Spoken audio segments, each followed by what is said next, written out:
Assalamualaikum warahmatullahi wabarakatuh.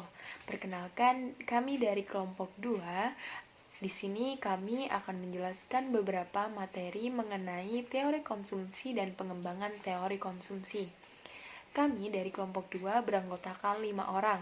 Yang pertama adalah Ade Carisa Khairunisa, yang kedua Alika Indriawati, yang ketiga Amalia Jelita Putri, yang keempat Anggerta Putriwala Pertiwi, dan yang kelima adalah Arlinda Mini Susanto. Berikut penjelasan materi dari kami. Sebelum masuk pada materi teori konsumsi dan pengembangannya, mari kita bahas mengenai apa itu konsumsi terlebih dahulu. Yang pertama adalah pengertian dari konsumsi. Kegiatan konsumsi adalah kegiatan ekonomi di mana kegiatan ini bersifat mengurangi atau menghabiskan manfaat dan kegunaan hasil dari produksi barang atau jasa untuk memenuhi kebutuhan individu. Kegiatan ini dilakukan juga bisa ditujukan untuk menyenangkan hati dan memuaskan diri seorang individu. Contohnya, seorang wanita yang memesan sepaket layanan spa untuk merelaksasikan tubuhnya, sehingga kepuasan yang diperoleh dari wanita tersebut adalah berupa kebugaran tubuh yang meningkat dan pikirannya yang kembali segar. Nah, berdasarkan pengertian dari kegiatan konsumsi tersebut, maka dapat dilihat apa saja tujuan individu melakukan kegiatan konsumsi.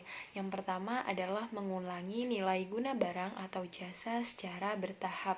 Contohnya, seperti membeli mobil. Saat mobil sudah lama digunakan, tentunya terdapat beberapa bagian mobil yang membutuhkan perbaikan atau perawatan, sehingga hal tersebut mengakibatkan nilai guna dari mobil tersebut berkurang secara bertahap. Yang kedua adalah menghabiskan nilai guna barang secara sekaligus. Contohnya, seseorang pergi ke pasar untuk membeli daging ayam. Nah, daging ayam ini akan digunakan untuk bahan dari sup. Nah, saat sup ini sudah jadi dan daging ayam tersebut sudah habis, maka nilai guna dari daging ayam tersebut sudah habis secara sekaligus. Yang ketiga adalah memuaskan kebutuhan secara fisik. Contohnya, seseorang membeli pakaian, makanan, ataupun rumah dan barang-barang lainnya. Barang-barang ini berhubungan dengan fisik manusia secara langsung. Yang keempat adalah memuaskan kebutuhan secara rohani. Contohnya, seseorang membeli Al-Quran dan membacanya untuk mendapatkan ketenangan dalam dirinya. Kebutuhan rohani ini berhubungan dengan psikis dari manusia. Nah, selanjutnya terdapat beberapa faktor yang dapat mempengaruhi tingkat konsumsi dari individu. Yang pertama adalah pendapatan. Semakin besar pendapatan seseorang, maka akan semakin banyak pula jumlah barang dan jasa yang akan dikonsumsi. Dan begitu juga sebaliknya, semakin sedikit atau semakin kecil pendapatan seseorang, maka semakin sedikit pula jumlah barang atau jasa yang akan dikonsumsi. Nah, dengan demikian kita juga dapat melihat bagaimana kebutuhan setiap orang berbeda-beda tergantung dari pendapatan individu juga. Contohnya seorang pejabat dan petani, tentunya tingkat konsumsi mereka berbeda karena tingkat pendapatan mereka juga berbeda. Yang kedua adalah harga barang dan jasa. Semakin mahal atau semakin tinggi harga dari suatu barang atau jasa, maka semakin sedikit jumlah dan macam barang yang akan dikonsumsi oleh masyarakat. Begitu juga sebaliknya. Sebagai contoh, tidak semua orang bisa memiliki mobil-mobil sport dengan harga miliaran rupiah, sehingga yang mampu membeli mobil sport tersebut hanyalah di beberapa kalangan saja. Yang ketiga adalah tingkat pendidikan. Semakin tinggi tingkat pendidikan seseorang, biasanya semakin banyak barang atau jasa yang akan dikonsumsi. Begitu juga sebaliknya. Tentunya ini juga tergantung dari besar kecilnya pendapatan seseorang tersebut. Akan tetapi, pada umumnya, seseorang yang memiliki tingkat pendidikan lebih tinggi akan lebih mudah dalam meraih kesuksesan dan memiliki pendapatan yang sebesar. Walaupun tidak semua yang memiliki tingkat pendidikan yang tinggi dapat memiliki pendapatan yang besar pula. Yang keempat adalah jumlah keluarga. Semakin banyak jumlah anggota keluarga, tentunya tingkat konsumsi akan semakin banyak pula, dan semakin sedikit jumlah anggota keluarga, maka barang atau jasa yang dibutuhkan juga semakin sedikit. Yang kelima adalah jenis kelamin. Barang atau jam yang dibutuhkan antara pria dan wanita tentunya berbeda. Sebagai contoh, wanita akan lebih banyak membutuhkan kosmetik daripada pria, dan lain sebagainya. Yang keenam adalah selera. Seseorang yang ingin selalu terlihat berpenampilan menarik tentunya akan membutuhkan pakaian dan perlengkapan yang begitu banyak yang akan membuatnya semakin menarik. Sementara itu, orang yang cenderung cuek dengan penampilannya pasti akan berpenampilan apa adanya, sehingga tingkat konsumsi yang akan dilakukan rendah. Yang ketujuh adalah adat istiadat. Adanya adat istiadat akan mempengaruhi jumlah atau jenis barang yang akan dikonsumsi. Misalnya, dalam acara ritual atau upacara ritual, dibutuhkan barang-barang tertentu yang akan digunakan untuk melaksanakan upacara tersebut. Jumlah atau macam barang yang digunakan ini tentunya tergantung dari daerah yang mempunyai adat tersebut. Assalamualaikum warahmatullahi wabarakatuh. Perkenalkan, nama saya Eka Indrawati. Di sini saya akan menerangkan tentang teori dari John Maynard Keynes dan fungsi konsumsi. Keynes membuat fungsi konsumsi sebagai pusat teori fluktuasi ekonominya, dan teori itu telah memainkan peran penting dalam konsumsi. Dengan bantuan komputer, mereka menganalisis data agregat mengenai perilaku perekonomian secara menyeluruh dari perhitungan pendapatan nasional dan data yang rinci tentang perilaku rumah tangga individu dari survei. Tetapi Keynes menulis pada tahun 1930-an, maka ia tidak bisa mengambil manfaat dari data ini maupun komputer yang dibutuhkan untuk menganalisis sejumlah besar data. Selain mengandalkan analisis statistik, Keynes juga membuat dugaan-dugaan tentang fungsi konsumsi berdasarkan introspeksi dan observasi kasual. Dugaan pertama dan terpenting dari Keynes yaitu Keynes menduga bahwa kecenderungan mengonsumsi marginal, jumlah yang dikonsumsi dari setiap dolar tambahan, adalah antara 0 dan 1. Kedua, Keynes menyatakan bahwa rasio konsumsi terhadap pendapatan yang disebut kecenderungan mengonsumsi rata-rata turun ketika pendapatan naik. Ketiga, Keynes berpendapat bahwa pendapatan merupakan determinan konsumsi yang penting dan tingkat bunga tidak memiliki peran penting. Dari dugaan di atas, maka fungsi konsumsi Keynes ditulis sebagai berikut. Fungsi konsumsi ini memenuhi alasan pertama karena kecenderungan mengonsumsi marginal adalah 0 dan 1, sehingga pendapatan yang lebih tinggi menyebabkan konsumsi lebih tinggi dan jumlah tabungan yang lebih tinggi. Studi kasus John Maynard Keynes dan fungsi konsumsi. Keberhasilan empiris awal. Seperti yang telah diketahui bahwa rumah tangga dengan pendapatan yang lebih tinggi mengkonsumsi lebih banyak, yang menegaskan bahwa kecenderungan mengkonsumsi marginal lebih besar dari 0. Selain itu, rumah tangga dengan pendapatan lebih tinggi menabung lebih banyak, yang berarti kecenderungan mengkonsumsi marginal kurang dari 1. Dalam tahun-tahun ketika pendapatan tidak biasanya rendah, seperti selama parahnya depresi besar, baik konsumsi maupun tabungan adalah rendah, yang menunjukkan bahwa kecenderungan mengkonsumsi marginal berada antara 0 dan 1. Selain itu, selama tahun-tahun pendapatan rendah itu, rasio konsumsi terhadap pendapatan adalah tinggi, yang mengkonfirmasi dugaan kedua Keynes, yang akhirnya karena korelasi antara pendapatan dan konsumsi yang begitu kuat, maka tidak ada variabel lain yang penting untuk menjelaskan konsumsi. Lalu ada teori dari Irving Fisher dan bilangan per waktu. ekonomi Irving Fisher mengembangkan modal yang digunakan para ekonom untuk menganalisis bagaimana konsumen yang berpandangan ke depan dan rasional memuat pilihan antar waktu, yaitu pilihan yang meliputi periode waktu yang berbeda. Dengan menghilangkan hambatan-hambatan yang menghadapi konsumen, preferensi yang mereka miliki, dan bagaimana hambatan-hambatan serta preferensi ini bersama-sama menentukan pilihan mereka terhadap konsumen. Lalu ada batas anggaran antar waktu. Batas anggaran mudah diinterpretasikan jika tingkat bunga adalah 0. Batas anggaran menunjukkan bahwa konsumsi total dalam 2 periode sama dengan pendapatan total. Lalu preferensi konsumen. Preferensi konsumen yang terkaitan dengan konsumsi dalam 2 periode bisa ditampilkan oleh kurva indifference. Kurva indifference menunjukkan kombinasi konsumsi periode pertama dan periode kedua yang membuat konsumen tetap merasa senang. Studi kasus Irving Fisher dan pilihan antar waktu. Tingginya tingkat tabungan di Jepang. Jepang merupakan salah satu negara dengan tingkat tabungan tertinggi di dunia. Karena untuk memahami kinerja jangka panjang serta jangka pendek perekonomian di negara itu. Di sisi lain, tingginya tingkat tabungan di Jepang memberikan kontribusi pada kemerosotan perekonomian Jepang selama tahun 1990-an. Tabungan yang tinggi berarti pengeluaran konsumen yang rendah. Menurut model ISLM, berarti permintaan agregat yang rendah dan menurunnya pendapatan. Mengapa orang Jepang mengkonsumsi bagian yang lebih kecil dari pendapatan mereka daripada orang Amerika? Karena bahwa lebih sulit bagi rumah tangga yang meminjam di Jepang. Sebagaimana ditunjukkan model Fisher, rumah tangga yang menghadapi batas pinjaman akan mengkonsumsi lebih sedikit dibandingkan rumah tangga tanpa batas pinjaman.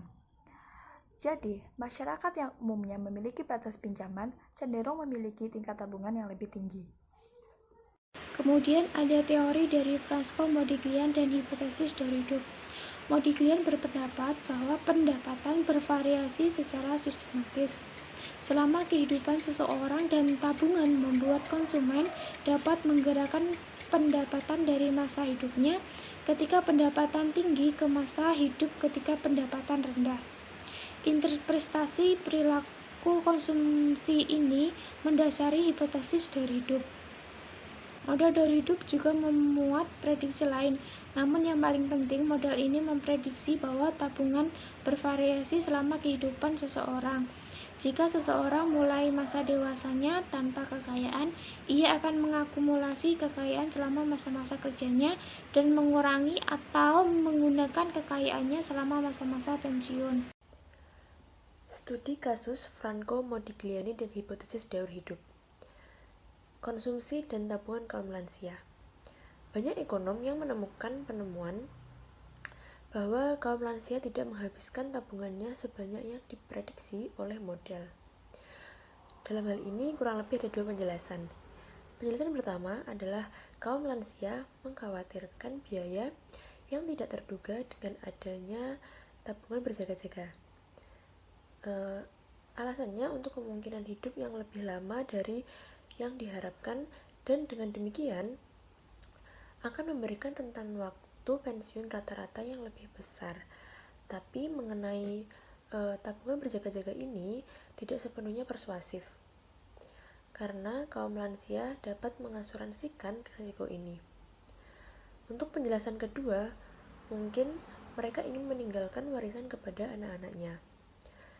Secara keseluruhan, penelitian tentang kaum lansia menyatakan bahwa model daur hidup yang paling sederhana tidak bisa sepenuhnya menjelaskan bahwa perilaku konsumen.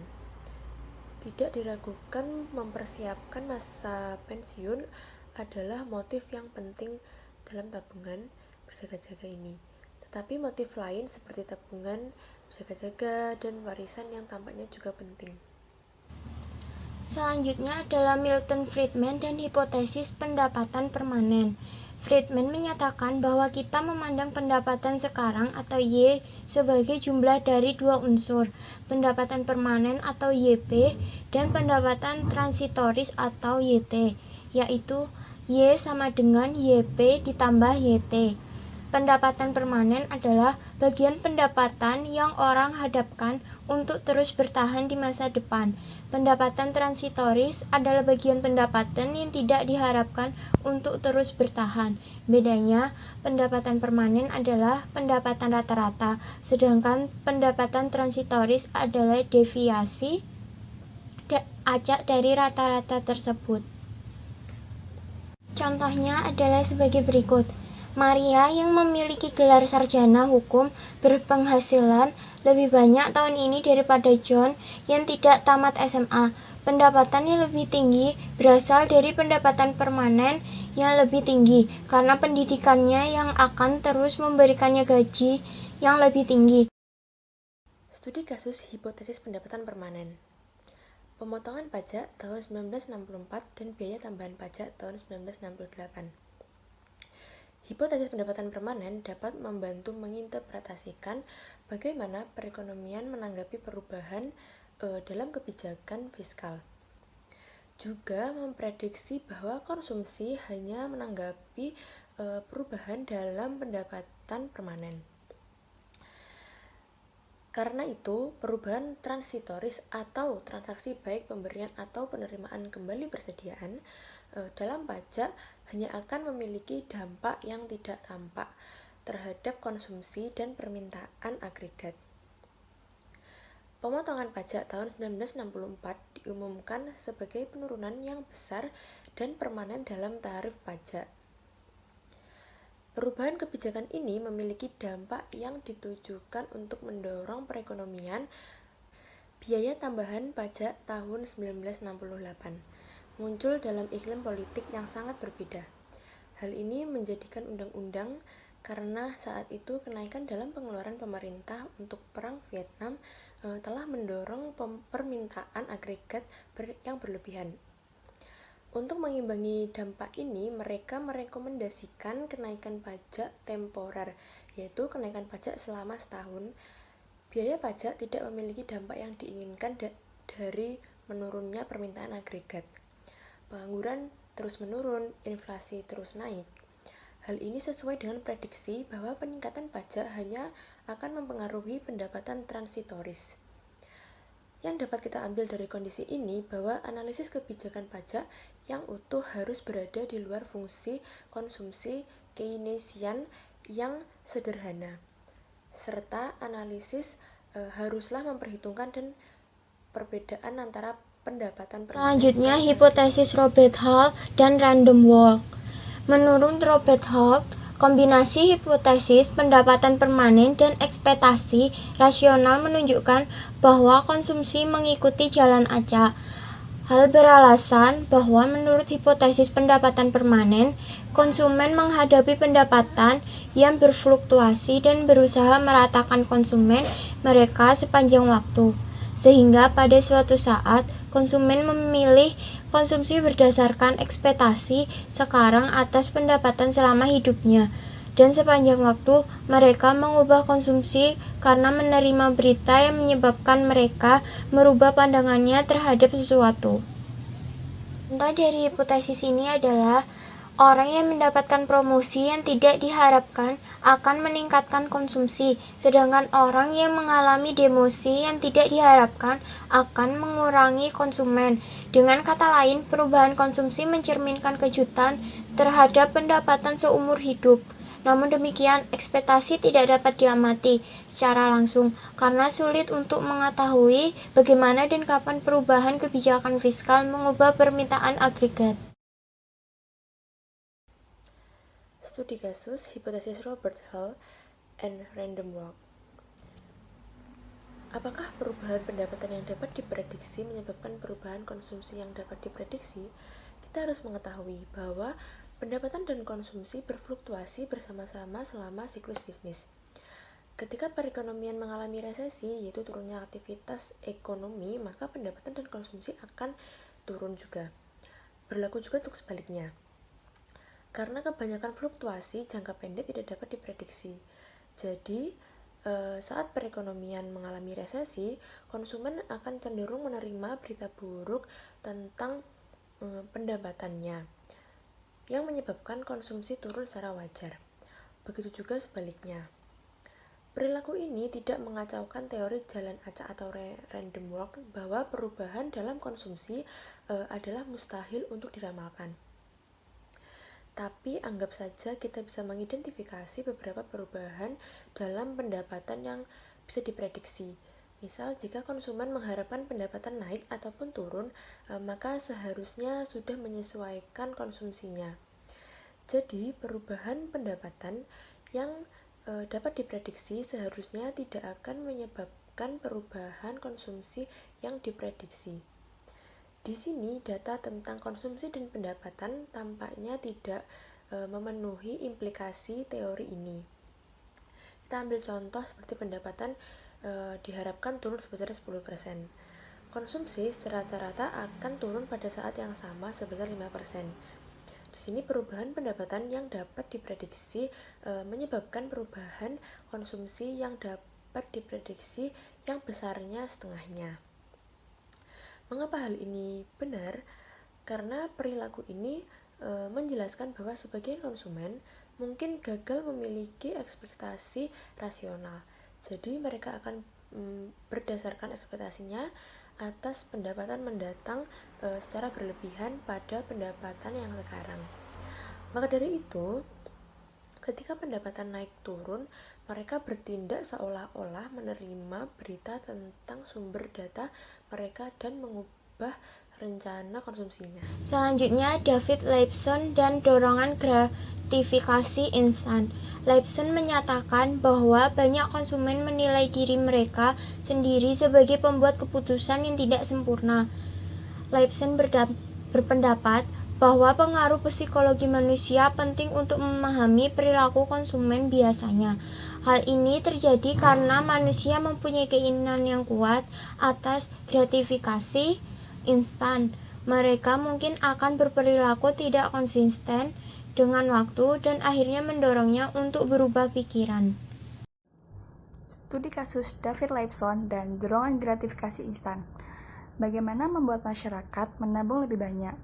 Banyak ekonom meyakini bahwa penduduk Amerika akan lebih beruntung jika mereka meningkatkan bagian pendapatan mereka yang ditabung. Ada beberapa alasan di balik kesimpulan ini. Dari sudut pandang mikroekonomi, tabungan yang lebih banyak berarti masyarakat lebih mempersiapkan masa pensiun mereka. Tujuan ini penting, terutama karena jaminan sosial. Program publik yang menyediakan tunjangan bagi pensiunan diramalkan akan mengalami kesulitan keuangan yang beberapa tahun ke depan saat jumlah penduduk berusia lanjut melonjak tajam. Dari sudut pandang makroekonomi, jumlah tabungan yang lebih banyak meningkatkan penawaran dana pinjaman yang dapat digunakan untuk membiayai investasi. Model pertumbuhan Solow menunjukkan bahwa peningkatan akumulasi modal akan menyebabkan pendapatan yang lebih tinggi. Sedangkan dari sudut pandang perekonomian terbuka, lebih banyak tabungan berarti lebih sedikit investasi domestik yang akan dibiayai oleh aliran modal dari luar negeri. Aliran modal yang lebih kecil mendorong neraca perdagangan dari defisit menuju surplus.